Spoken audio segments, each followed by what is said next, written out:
10년물 국채 금리만 낮게 유지되고 나머지는 다 올라가면서 이 일드 커브가 찌그러지기 시작을 했어요. 물가 상승의 압력을 더 이상 이제 일본은행이 이 금리를 올리지 않고서는 버틸 수 없다. 일본은행이 양적 완화를 지속하겠다는 시그널은 분명히 지금 발표를 하고 있고, 그래서 엔저는 계속 된다고 봤을 때 주가가 계속 그럼 오를 것이냐라고 하면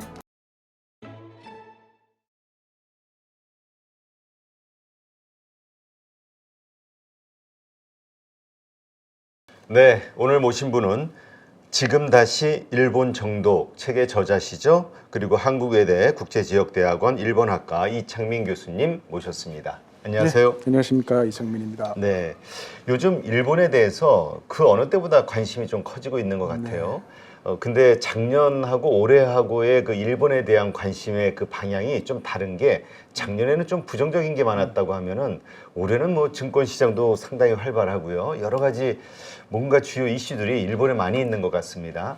먼저 일단 그 일본 중앙은행장이 바뀌고 나서 이 아베노믹스로 대변되는 일본의 이 긴축과 관련한 이 금리와 관련한 정책, 완화 정책, 이게 어떻게 될 것이냐, 이 부분이 가장 큰 관심인 것 같아요. 지금 현재 상황 어떻게 보시나요? 네. 이게 이제 지금 이제 일본이 뭐 거의 한 30년 정도 디플레이션을 겪으면서 경기 침체를 거의 한 세대 가까이 겪고 있는데요. 네. 지금 이제 30년 만에 가장 큰 변화 중에 이제 변화가 일어났다. 그 중에 이제 우리가 눈여겨봐야 될 게 물가 상승이거든요. 물가 상승이 30년 만에 이렇게 이제 오른 적이 없었는데 이렇게 오르고, 거기에 따라서 이제 중앙은행의 태도도 좀 바뀐 것 같다. 네. 그래서 일본이 지금 제로금리 정책은 뭐 한 25년 가까이 했고 양적 완화 10년 정도 했는데, 지금 일본은행의 태도가 작년 12월 올해 들어서 조금씩 바뀌고 있거든요. 그래서 그 부분을 좀 설명드리기 위해서 약간 좀 우리가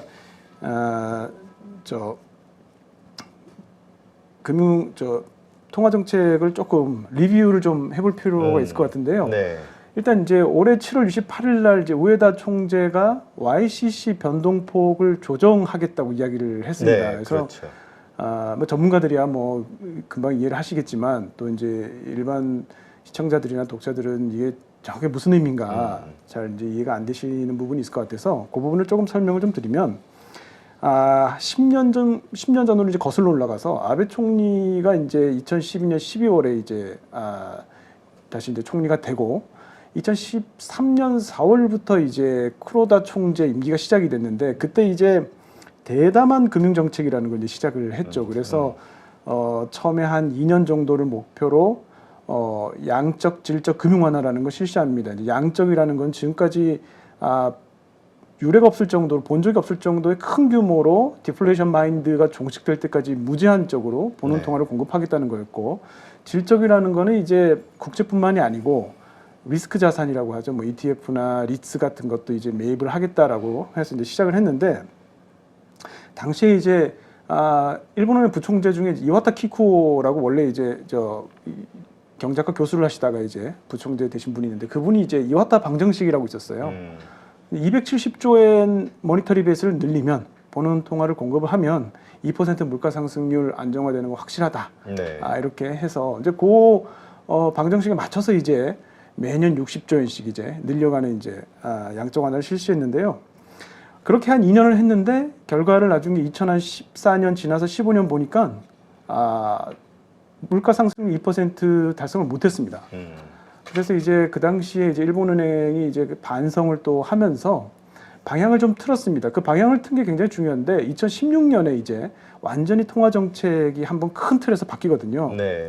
16년에 이제 두 가지 이제 중요한 정책이 있는데, 하나가 이제 2016년 2월에 발표한 이제 마이너스 금리 도입한 거, 지금까지 유지가 되고 있죠. 마이너스 0.1%.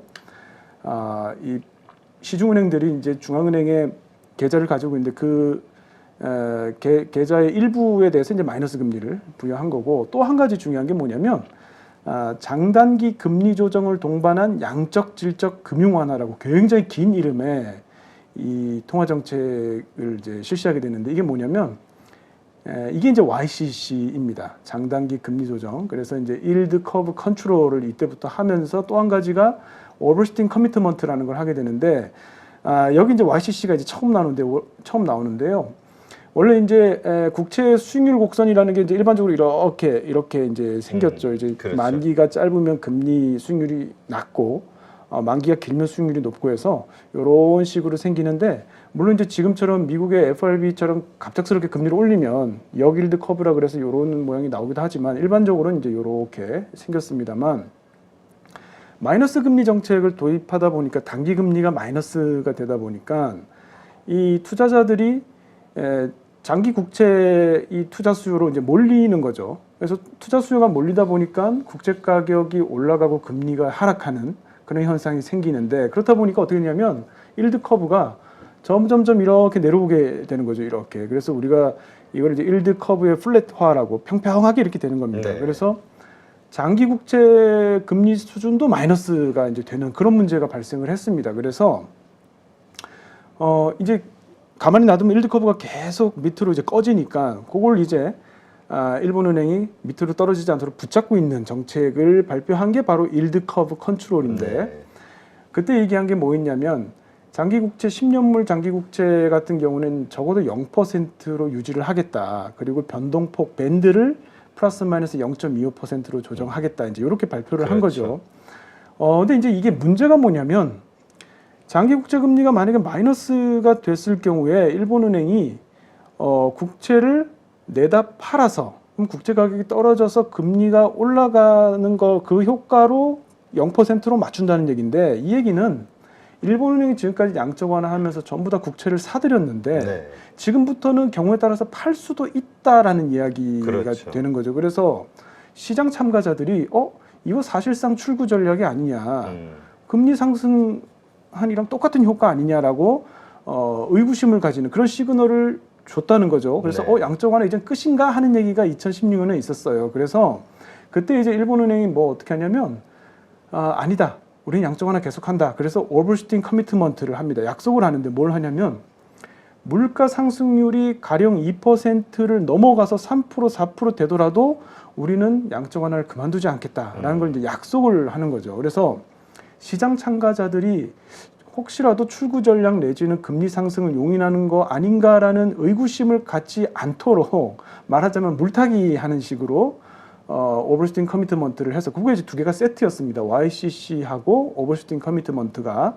근데 일본은행의 정책을 보면요, 이렇게 약간 뜨거운 아이스 아메리카노나 뭐 병주고 약주고처럼 약간 이렇게 섞여 있어요. 그래서 알기가 굉장히 어려운데 방향성을 여하튼 큰 틀에서 양적 완화는 계속 한다. 그러니까 시장 참가자들에게 안심해라. 국채 가격이 폭락하고 금리가 폭등하는 그런 일은 절대 일어나지 않는다. 우리가 막겠다. 이제 그런 이제 시그널을 보냈고, 그 상태에서 이제 쭉 오면서 이게 2016년부터 이제 2022년까지 이렇게 쭉 6년 오는데, 그 사이에 코로나 팬데믹도 있었고요. 그다음에 러시아 우크라이나 전쟁으로 이제 이후에 이제 물가 상승이 있으면서 2022년 3월부터 이제 미국이 금리 인상을 하게 되잖아요.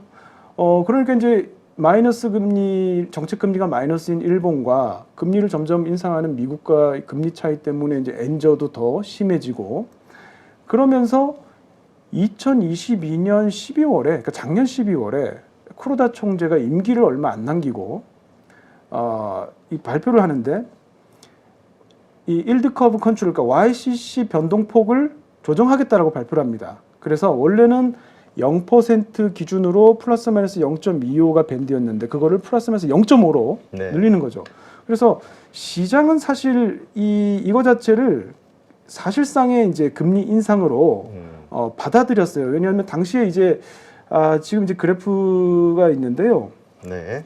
일드 커브에 이제 왜곡이 발생을 했습니다. 무슨 말이냐면 일드 커브가 원래 이렇게 예쁘게 이렇게 그려져야 되는데 10년물 있는 데만 일본은행이 꽉 잡고 있다 보니까 물가가 상승하는데 10년물 금리만 꽉 잡고 있다 보니까 10년물 빼고 나머지는 다 위로 이제 뛰어오르는 거죠. 네. 그렇다 보니까 10년물 국채 금리만 낮게 유지되고 나머지는 다 올라가면서 이 일드 커브가 찌그러지기 시작을 했어요. 그래서 이런 현상이 있으면 이제 시장 왜곡이 발생을 하죠. 이제 이 국채를 가지고 있는 투자자 입장에서는 실제 이 국채의 가격보다 팔면 일본은행이 더 높게 사주는 꼴이라 이걸 쥐고 있을 필요가 없죠. 그래서 내다 팔고 그러면 일본은행이 그걸 다 또 사야 되고 그러면서 일본은행의 한계를 이제 넘어갈 수도 있겠다. 그래서 이제 쿠로다 이 총재가 이 변동폭을 0.5% 플러스 마이너스 0.5%로 이제 확대를 했습니다. 네. 그러고 나서 2024 올해 4월에 이제 총재가 우에다 총재로 이제 바뀝니다. 그렇죠. 바뀌면서 이제 우에다 총재가 뭐라 그랬냐면 갑작스러운 큰 방향에서의 통화 정책 변경은 없다. 양적 완화 계속 한다는 뉘앙스의 발언, 시그널을 계속 보냈어요. 네. 근데 그러다가 갑자기 7월 28일 날 뜬금없이 YCC 조정을 한다고 발표를 했는데 이게 내용을 읽어보면 더 헷갈립니다. 이게 굉장히 도대체 어떻게 하겠다는 건지. 왜냐하면 두 가지 중요한 게 있는데요. 한 가지는 금리 변동폭의 목표, 조정 목표는 예전이랑 바뀐 게 없습니다. 그대로. 0% 기준으로 플러스 마이너스 0.5%에서 조정을 한다. 근데 뭐가 하나 덧붙였냐면 렌조크 사시네 오페라고 일본어로 얘기하는데 이게 이제 연속 지정 가격 오퍼레이션이죠. 이게 0.5%를 넘더라도 1%가 되지 않으면 개입하지 않겠다라고 그랬는데 이게 굉장히 애매한 사실 표현이에요. 그렇죠. 어떻게 하겠다는 건지. 그래서 이걸 이제 해석을 해보면 일단 목표는 0% 기준 플러스 마이너스 0.5로 유지는 하는데 만약에 그러니까 누가 국채를 가지고 있다가 조금 내다 팔아서 금리가 조금 올라가는 거는 지켜보는데 누군가가 마음 먹고 왕창 팔아가지고 금리가 왕창 오르면 그건 개입하겠다는 거거든요. 네. 적어도 이제 1%가 안 되면 그래도 지켜보겠다고 말은 했는데 나중에 실제로 10년물 장기 국채 금리가 0.6% 정도까지 올라가니까 개입을 했거든요. 그러니까 지켜보지 않았다는 거죠. 그래서 이거를 왜 그럼 이 시점에서 우에다 총재가 사실상 금리 인상이라고 오해할 수 있는 오해라기보다 뭐라고 그렇게 시장이 받아들일 수도 있는 그렇죠. 이 정책을 했느냐 크게 저는 이제 두 가지가 있다고 보는데요. 일단 일본은행이 물가 상승을 예측한 게 다 빗나갔습니다.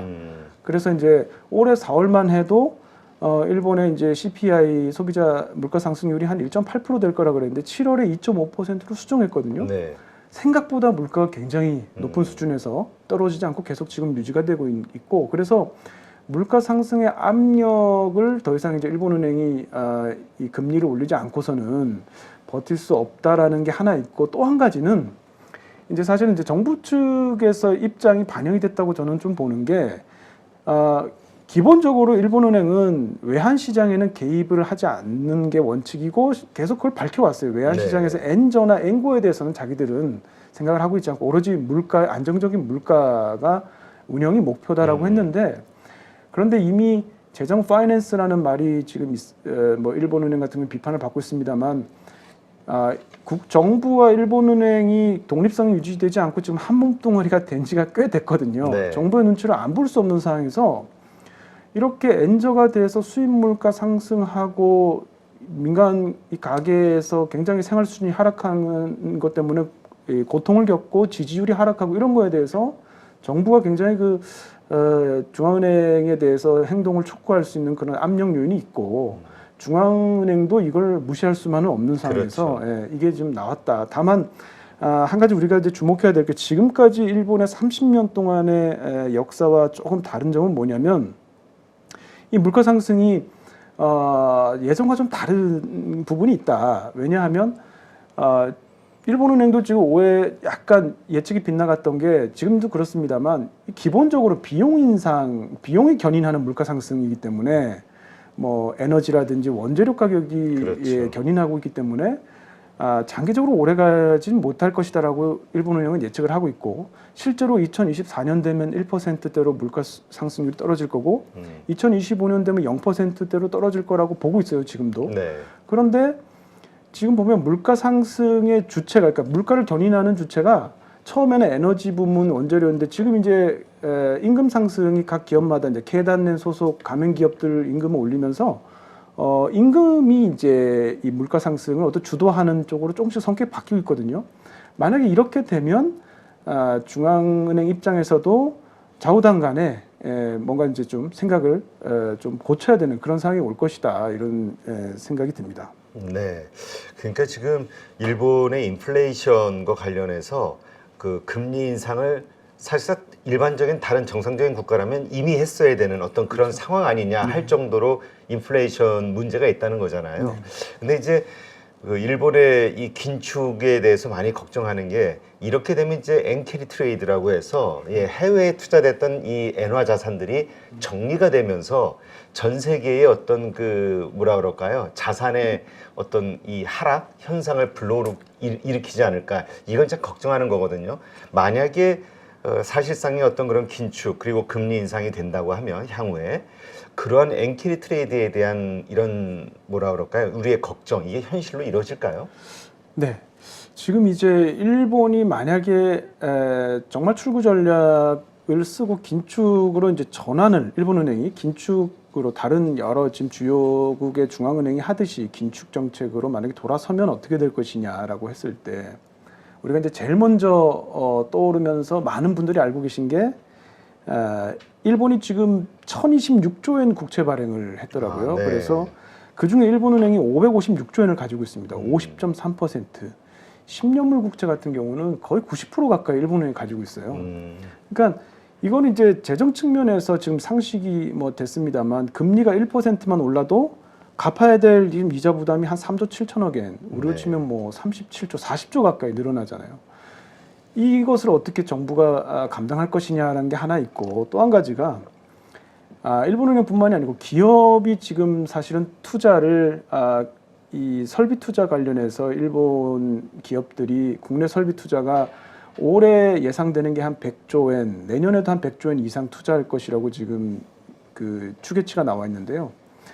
이 이자 부담이 엄청날 거거든요. 올라가면. 그럼 이제 영업이익의 감소도 있을 것이고 또 민간 가계부문 같은 경우는 주택담보대출이 일본 같은 경우에는 오랫동안 이제 금리가 없는 세계이다 보니까 주택담보대출 받으면 웬만한 직장인들은 이거는 뭐 100% 풀로 다 받을 수 있습니다. 다 받을 수 있는데 금리가 한 0.4%에서 1.3%. 대출 금리가. 그러니까 개인 신용이 괜찮으면 거의 뭐 0. 몇 프로로 빌릴 수 있는 거예요. 이렇게 해서 집을 지금 구매했던 일본 가게들이 금리가 상승하게 되면 이건 뭐 기업, 가게, 정부 모든 경제 플레이어들이 다 이제 어려움을 겪게 되고 이제 거기에 더해서 이제 하나 더 방금 이제 사회자님 말씀하신 것처럼 국제 금융 시장에도 이 영향이 굉장히 클 것이다. 지금 제가 이제 보면서 확인을 해보니까 글로벌 금융시장의 그 N 자금이 531조 엔 정도 풀렸더라고요. 그러니까 일본이 과거에 지금 한 10년 가까이 증권 투자 굉장히 많이 늘었거든요. 그래서 이제 주요국의 채권 시장에서 일본 이 투자자들이 굉장히 큰 손인데 이게 이제 일본의 금리가 정상화되면 엔캐리 트레이드 청산이라고 해가지고 다 이제 국내로 환류가 되고 그러면 전 세계 금융시장 자체가 굉장히 샥이 오는 게 아니냐라는 얘기가 있습니다. 그런데 이제 저는요 이 부분을 보려면 일단은 두 가지를 일단 크게 설명을 드려야 될 것 같은데 한 가지는 일본 은행의 향후 태도 내지는 방향성에 대해서 우리가 조금 깊게 생각을 해봐야 되는 거 하나 있고요. 실제로 YCC가 철폐되고 마이너스 금리 철폐됐을 때 과연 얼마 정도까지 오를지를 우리가 예측을 좀 해봐야 되는데 첫 번째 이 일본은행에 대해서 잠깐 이제 좀 디테일한 설명을 드리면 왜 우에다 카즈오 씨가 이번에 총재가 됐는지 이해하는 게 일본은행의 향후 발걸음을 이해하는데 행보를 이해하는데 키가 될 것 같습니다. 원래 이 10년 동안 쿠로다 총재 임기가 끝나고 제일 먼저 하마평에 올랐던 게 아마미야 씨예요. 근데 아마미야 씨는 이제 재무성 관료, 엘리트 금융 관료 출신이죠. 일본은행은 예전부터 어떤 관행이 있냐면 구대장성, 지금 이제 재무성 출신의 엘리트 관료하고 일본은행 출신의 엘리트 관료가 은행가가 이제 번갈아 가면서 이제 총재를 했었습니다.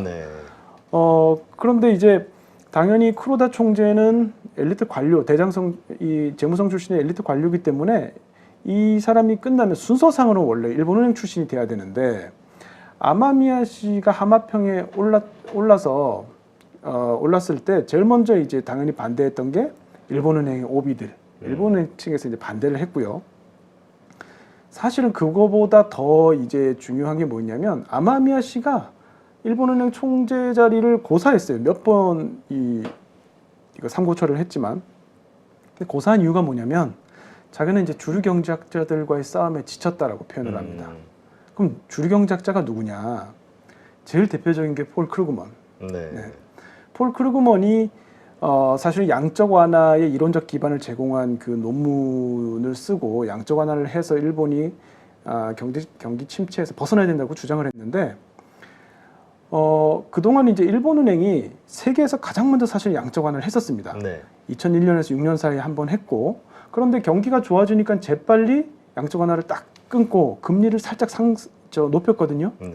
근데 금리 높이자마자 무슨 일이 있었냐면 글로벌 금융위기가 이제 닥쳤죠. 그래서 이 전 세계 경제학자들, 이코노미스트들한테 굉장히 비판을 많이 받아요. 일본은행이. 이후에 이제 글로벌 금융위기 이후에 다른 주요 국가들은 전부 다 양적 완화를 적극적으로 시행하는데 일본은행만 또 주춤주춤합니다. 그러니까 또 욕을 더 먹습니다. 그래서 이 아마미야 씨도 그렇고 일본은행에서 이 일본의 통화 정책을 담당해왔던 20년 이상 담당해왔던 이 정책자들은 기본적으로 그 트라우마가 있어요. 네. 네, 이 경제학자들의 비판에서 굉장히 트라우마가 있고요. 그런 와중에 이제 이 크루그먼이 뭐라고 얘기했냐면 그 유럽은행 총재 마리오 드라기를 봐라. 역시 스타학자가 하니까 잘하잖아요. 금세기 최고의 중앙은행 가라 그랬거든요. 네.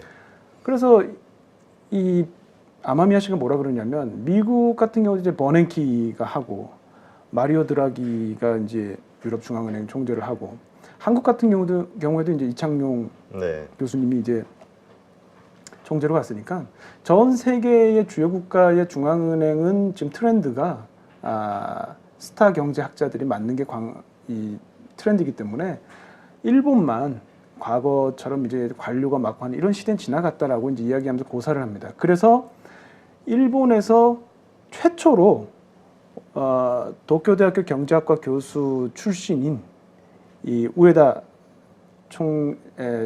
교수가 이제 이 최초로 학자 출신은 처음입니다. 일본의 네. 총재가 됐습니다. 그런데 이게 재밌는 게 이 우에다 총재가 되면서 어떻게 일본은행의 의사결정 구조 시스템을 만들었냐면 지금 트로이카 체제라고 얘기하거든요. 우에다 총재가 있고 그 밑에 이제 부총재 2명인데 그 한 명이 히미노라고 이 사람은 재무성 관료 출신이에요. 네. 그리고 우치다라고 또 한 명의 부총재가 있는데 이 사람은 이제 일본은행 출신입니다. 왜 이렇게 했냐면 재무성 관료 출신은 어떤 특징이 있냐면 중앙은행이 좀 강한 그립감을 가지고 시장을 컨트롤해야 될 필요가 있다라고 생각을 하는 사람들이 많고요. 일본은행 출신들은 시장 기능을 회복하고 전통적인 금융정책으로 돌아가야 된다라고 생각하는 사람들이 많습니다. 그래서 둘 사이 대립 관계가 있어요. 그래서 우에다 총재를 가운데다 놓고 한쪽은 재무성 출신, 한쪽은 일본은행 출신의 보좌역을 두어서 실질적인 의사결정을 셋이서 트로이카 체제로 상의해서 하도록 이렇게 해놨습니다. 네. 그래서 의사결정 구조 굉장히 보수적이고 안정적이에요, 지금. 실제로 우에다 총재도 지금 뭐라고 얘기했냐면 지금부터 25년 동안에 일본 은행이 지금까지 해왔던 통화정책 전부 리뷰를 하겠다고 그랬어요. 그 리뷰를 내년 5월까지 하겠다 이렇게 했습니다. 그 얘기는 돌려서 얘기하면 무슨 말이냐면 내년 5월 리뷰 결과를 발표할 때까지는 그 어떤 가시적인 정책도 발표하지 않겠다는 뜻입니다. 변화는 없다. 변화가 없다는 아주 명확한 메시지고요. 실제로 이렇게 얘기를 했어요. 본격적인 YCC의 수정 내지는 철폐는 그 이후에나, 그러니까 2024년 5월 리뷰가 끝난 시점에서 충분한 근거와 이유를 만들어서 발표하겠다라고 했습니다. 그래서 이렇게 생각을 해보면 일본은행이 양적 완화를 지속하겠다는 시그널은 분명히 지금 발표를 하고 있고, 그래서 일본은행이 지금 뭐 1%까지도 장기국제 금리 상승을 용인하겠다고 이야기는 했지만 사실은 그 부분을 굉장히 보수적으로 관리를 하고 있어서 네. 적어도 이제 내년 뭐 저는 하반기까지도 이제 가능하다고 보는데 큰 변화 없을 것 같고요.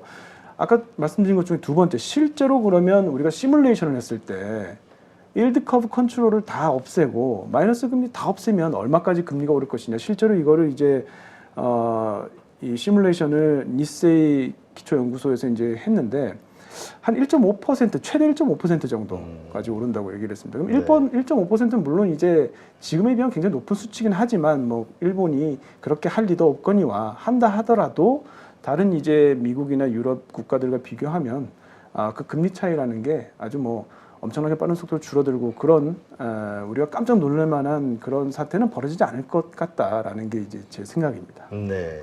그렇다면 외국인들을 지금 이제 가장 핫한 시장 중에 하나가 일본 증시잖아요. 외국인들의 투자가 계속 이어 들어오고 있고 또 뭐 여러 기업들의 투자들도 반도체 관련 회사들도 이제 투자 유치하는 이 열풍이 불고 있는데 이러한 것들은 어쨌건 올해 안에는 별 그 이상 현상이 일어나진 않는다 이렇게 봐도 되겠군요.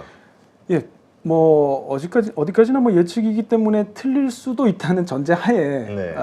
생각을 말씀드리면 올해 그 일본이 그 주가 상승이 이제 있었던 거는 이제 크게 한 몇 가지 이제 요인이 있는데요. 하나는 뭐 이 미국이나 유럽의 다른 주요 선진국과 비교했을 때 일본만 홀로 이 마이너스 금리를 유지하면서 양적 완화를 계속 실시했다라는 그렇죠. 거. 이게 이제 주가를 떠받치는 큰 요인 중에 하나고요. 또 한 가지는 올해 1월쯤에 도쿄 증권거래소가 이 주가 순자산 비율, 이제 우리가 PBR이라고 하죠. 1 이하인 기업들, 그러니까 일본 기업들의 가치가 굉장히 저평가돼 있다. 이거 개선을 좀 해야 된다라고 요구를 했고, 실제로 일본 기업들이 이제 자사주 매입을 하면서 올해 5월까지 한 4조 엔 이상 매입을 했어요. 그러면서 주가를 떠받치는 게 있었고, 또 이제 한 가지 또 기억나시겠지만 올해 4월에 워런 버핏이 이게 버핏 효과라고 일본에서 그렇죠. 말해지는 그 종합 상사의 지분율, 투자 지분율을 올리지 않았습니까? 그러면서 이제 외국인 투자자들도 일본 저평가되는 일본 기업에 대해서 다시 한번 돌아보는, 재평가하는 그런 계기가 됐고, 근데 이제 뭐니 해도 사실은 그 제일 중요한 거는 기업의 실적 개선입니다. 네. 지금 엔저로 인해서 일본 기업들의 영업이익, 경상이익이 뭐 사상 최고 수준 지금 기록을 하고 있고, 예컨대 뭐 제일 대표적인 기업이 일본 기업 도요타 같은 경우 보면 2021, 2022년 2년 연속 매출액이 37조 엔 넘어서 과거 최고 기록 경신했거든요.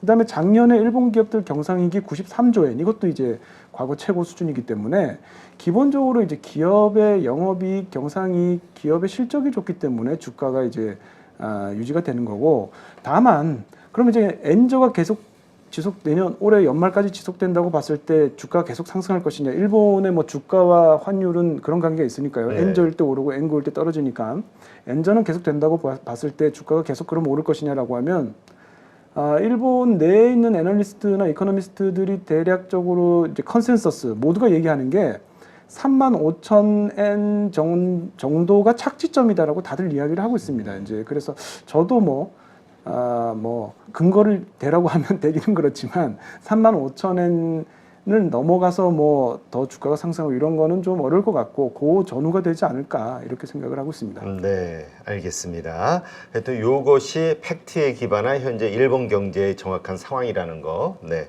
이렇게 이해를 하면 되겠군요.